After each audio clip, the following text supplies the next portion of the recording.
motherfucking relay. We're covering today's top boxing news. Okay, we'll start with this. It would appear that on the heels of her big win over Chloe Watson earlier this year, Polish import Jasmina Zapotoczna is set to return to action later on against France's own Justine Lallemand in defense of what is her WBA and EBU titles. Scheduled for 10 rounds in the women's flyweight division, flyweight, that is where Gabby Fundora currently reigns as that division's undisputed champion. That is where this contest is taking place. Jasmina Zapotoczna sports a professional record of 9 wins with 1 loss and no draws, no recorded knockouts, having never been knocked out in 10 professional bouts. Her lone defeat, a decision loss, a tight one, to Shannon Ryan, in a fight that some people thought Jasmina should have won. Her opponent, Justine Lallemand, has a bit more fights than Jasmina does, sporting a professional record of 13 wins with 3 losses and 1 draw, only 1 recorded knockout, having never been knocked out in 17 professional bouts. Last in action in March of this year opposite the ring veteran journeywoman Jasmina Nad, who Justine decisioned over 6 rounds. You'll find a lot of that on her resume. Journeywomen, fighters with upside-down records, more losses than victories. Share a common opponent in Chloe Watson, Justine, and Jasmina, and the difference between them is Chloe beat Justine, whereas Chloe got beat by Jasmina. Jasmina, who saw action earlier this year in March, the same as Justine. Very similar schedule. This will be the second fight of the year for both combatants, for both fighters, so neither one has any ring rust to shake off. Though it's important to note that this fight will be going down in Justine's neck of the woods. Jasmina will have to travel to France, likely be the away fighter, which I think she's used to by now. She's the away fighter in most situations. She was the away fighter when she beat Maisie Rose, the away fighter when she beat Chloe Watson, and she will be the away fighter with Justine Lallemand. It's unfortunate that no major promotional outfit has picked up Jasmina because she really is a talent. Best described as a mover, a jabber, a boxer, but an adaptable one that can punch when she needs to and move when she needs to. Very skillful, very crafty, and a hard worker. Coming off of 2 very impressive wins over 2 unbeaten fighters. Unbeaten Maisie Rose, unbeaten Chloe Watson when she was unbeaten. Now she's got to travel. Such is the way of the warrior. Set to go down next weekend on the 15th, and we'll talk more about it as the fight date approaches. You violate, I'm gonna have to demonstrate. You already know what I say. You violate and I demonstrate. I'm gonna demonstrate. Well, stop trying to let flow, but you trying to You steal, violate, trying to I'm steal gonna quotes and demonstrate. stuff. You You trying to violate, I'm steal gonna quotes, demonstrate. brother. You violate, I'm gonna demonstrate. I want y'all to play them tapes, baby. You already know what I say. You violate and I demonstrate. You can't sit here and try to take everything that man did and just run it. That worked for him. Run your own play, brother. You know what I'm saying? So I'm finna sit here and do my Get thing. off my dick. Sit here Get and off knock my every Oh, head you off. on my dick so You hard. on Floyd, You really dick. offend. You You really on offend. I'm not on Floyd, no dick, nigga. Get your You don't own listen. stuff, man. Get your own Listen, I'm style. me. Get your I'm own. me. Get your own look. You know what I'm saying? I'm You me. ain't got your own swag going I'm on. me. How can you proclaim, I'm me, when you try so hard for so long to be somebody else, to be Floyd, and it's reached a point where people notice it. Brian Norman noticed it, and it was so refreshing to hear somebody say it, not just me or the guys on the panel, but somebody in the industry, that this guy, him and his dad, they quote fucking Mayweather'isms like they're quoting scripture. Leviticus chapter 5, verse 7. Book of Fly. Fly said unto them. Get off of his dick, man. Fuck. I mean, seriously. You think we can't tell who you're borrowing this stuff from? Or who you're trying to sound like? He even tries to stutter like Mayweather used to stutter. Pause, the same way that Mayweather used to pause. Both father and son bowing at the altar of TBE because Devin's not the only one that borrows all of these Mayweather-isms. Bill, who's a grown man, a full-grown adult, he does the same thing when he talks about the green print. Oh, the green print instead of the blueprint. Gee, that's so original. The green print. But why does it sound familiar? Is it because that's something that Mayweather said before, and because that's who you borrowed it from? I mean, kids, they grow up and they have their idols and individuals they aspire to be like, but Bill Haney, he's a grown fucking man, and he does the same thing. You're a little bit old to have a role model. You're a little bit old to model your persona after someone else's. Floyd Mayweather, successful as he was, is just a man. Do you understand that? He's just a man like you're a man with a cock and balls, but you're swinging off of his, and so is your son, because you taught him to do that. Get your own Listen, I'm style, me. get your I'm own, me. get your own little, you know what I'm saying? You me. ain't got your own swag going I'm on. me. Insightful comment from Boxing Hype 456 who said, Devin don't even know who Devin is. Trying to sound like Floyd, fight like Shakur, and dress like Tank. Bro is fighting his own identity as if he ever had one. I said it in my previous video that this fight between Devin and Brian is taking a life of its own, and some might argue that it's a lot more talked about than the main event. This fight is the chief support to the main event, but this is the fight on everybody's mind. More than a lot of things, I think Devin Haney trying so hard to emulate Floyd Mayweather is why a lot of people don't like him. There are varying reasons you may not like Devin. Maybe you think his style is boring. Maybe you think he got a gift over Vasyl Lomachenko. He did. Maybe you think he's a weight bully, a pillow-fisted weight bully who was only really good so long as he had a height advantage and a reach advantage over his opponents. There are a lot of reasons why someone might not like Devin, but I think the biggest one is that he's a Mayweather wannabe, and so is his father. It's nauseating. Your life's aspiration is to be another man? Pretend that you're another man? Gay. Is it my imagination? Or wasn't it Floyd Mayweather who was cavorting with Ryan Garcia behind the scenes? Wasn't it Floyd that told him to come in over for the Devin Haney fight like he came in over for the Juan Manuel Marquez fight? And Devin is still quoting him? Devin is still idolizing him? What the fuck is wrong with him? Gay. In a very general sense, any man that is a man shouldn't idolize another man as much as he idolizes Floyd. But if that's not enough, Floyd conspiring with Ryan, that should have been enough for you to take the posters down, Devin. Can all the Mayweather'isms. I'd like to think that he idolizes Floyd Mayweather because of his boxing acumen, but in truth, I don't think that's what the connection is. I think he, like a lot of broke bums, idolizes Floyd because he made all of this money. Because he made all of this money while being the bad guy, while being an asshole. But when you model your persona after an asshole, what do you think that's gonna do for you? A well-known asshole who everybody knows, and you're trying to act like him, that makes you look like an even bigger asshole, an even bigger jackass. That's who you want to be like? When Floyd Mayweather was the same age as Devin Haney, oddly enough, he didn't even fight like Devin Haney. Now that Floyd Mayweather, that pretty boy Floyd, was a vicious fighter, more vicious than Devin has ever been. Devin fights like a guy in his mid-30s who has hand issues. He's a fucking cornball. He's a lame. And the money he makes as a professional boxer will not unlame him. He does with Floyd Mayweather what Blair Cobbs does with the Nature Boy. Woo!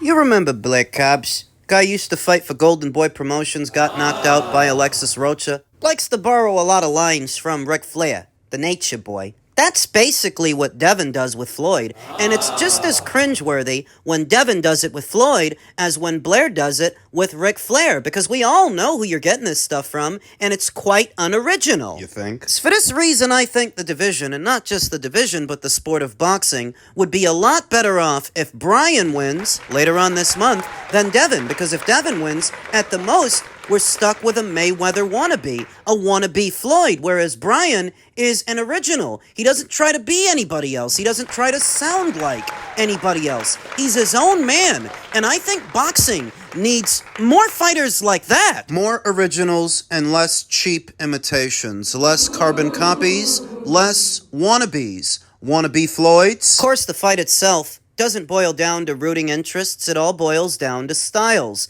And to date, we don't know that Brian has it in him to beat a pure boxer like Devin Haney because we've never seen it. In many ways, this is a step up for Brian, but I'm rooting for him because I think the division and the sport would be a lot better off with an original than a cheap imitation. And at his very best, that's what Devin Haney is. Diet Mayweather, without the trans fats. Sitting there with a stupid grin on his face, quoting Floyd Mayweather like he's quoting Martin Luther King. If you violate, I'm a demonstrate. Oh, you think that sounds so cool because it rhymes? Or is it cool because Mayweather said it? That's all the more reason for you not to say it, because we all know where you got it from. I hope Brian Norman does us all a favor and just knocks this kid's block off. That's what I'm hoping for. I don't know if that's what's gonna happen, but I'd be happy if it did. You been in my undercourt, you know how I get down. You know I'm a bad motherfucker. You already know I'm a bad motherfucker. You popping your shit. Charlo! No, I'm nothing to play with. Oh, yeah. Y'all know who to talk to. Hey, stop talking crazy and get your shit together. Fight some out pressure. Hey, don't tell me about money. Don't tell me about money. I'm already good on money. Come on now. What you mean nothing else? I did everything I was supposed to. Said he did everything he was supposed to do, except actually come back, except actually schedule a comeback fight, a tune-up fight, since he's still coming off that loss to Canelo Alvarez 2 years ago. I'm not completely cynical about this fight. Believe it or not, I see the value in it. Jermell Charlo, who never actually lost his undisputed crown or his lineal status as a junior middleweight, there is value in a Boots versus Charlo fight. Well, what about the winner of Murtazaliev versus Kelly? What about the IBF title? What about that? Problem with that is the rehydration cap. IBF title comes with a built-in rehydration cap, and if Boots were to fight for it, he'd be subject to it again, just like he was at 147. I don't think Boots or Eddie want to be subject to that cap, but unless it's a unification match, it's the way the cookie crumbles. The only time the IBF waives that cap is if there's more than one alphabet title on the line, where there wouldn't be against Murtazaliev. It would just be for the one belt. Enter Jermell Charlo, who was in attendance for last night's action, simultaneously vying for a Jaron Ennis fight. You saw the video. It's giving Unk energy. And that's what he looked like, talking to Jaron Ennis, campaigning for a fight, trying to relive his former glory. But I see value in that fight. Charlo versus Ennis. First things first, they've got to get Charlo a rebound fight. They've got to get him a tune-up fight. And that's if Eddie Hearn wants to. That's if he really wants to invest in what remains of Jermell Charlo's career to build that fight. If Jermell Charlo is smart, he will jump ship now, leave the PBC, migrate over to Matchroom. That in and of itself would get people talking. You think so? As disgraceful as his previous performance was 2 years ago against Canelo, it's all water under the bridge and change under the couch cushions if he makes a major move. And moving from PBC over to Matchroom would be considered a major move. And why would he be doing that if not for a Boots fight? So that would get people excited. You set him up with Uisma Lima, who Boots just knocked out. Have Charlo knock him out. Now, once again, this requires cooperation from both sides. Eddie Hearn has to want to take Jermell Charlo under his wing, and Jermell has to want to be there. He has to want to cross over. It's the only way this thing works. Couple of moving parts. Is it actually worth it to invest in what remains of Jermell Charlo's career, with the endgame being a Boots Ennis fight? Is a fight between them big enough to go through this? Well, boxing fans are sentimental, and they do love a good storyline. More than they like logic. They like characters. They like big talk. Jermell Charlo is one of the bigger talkers in American boxing today. I think a good number of people would like to see him come back. A good number of people would like to see him fight Boots. I think if Jermell Charlo is serious, he needs to pair up with Eddie Hearn. He needs to have a tune-up fight early next year, and then you set up a Boots fight over the summer months. That's how you could do it. Boots did just now get to 154, after all. There are some fights that you know immediately he won't have access to. He won't have access to Sebastian Fundora. Golden Boy is denying him access to Virgil Ortiz. There is the winner of Xander Zayas versus Abbas Baru to consider. A direct shot at the winner of that fight, but I wouldn't bank on that, to be honest. Fights that he does have access to. A Murtazaliev fight, perhaps a Charlo fight. If Charlo is serious, it's something to consider because he only now just arrived at 154. It'll be a while before he has to move up. I don't think it's a bad idea to put him in there with a somebody, or at least one of the former somebodies at this weight. Boots versus Charlo is not a bad fight to make. It's not a bad idea. Though perhaps I'm giving Jermell Charlo too much credit.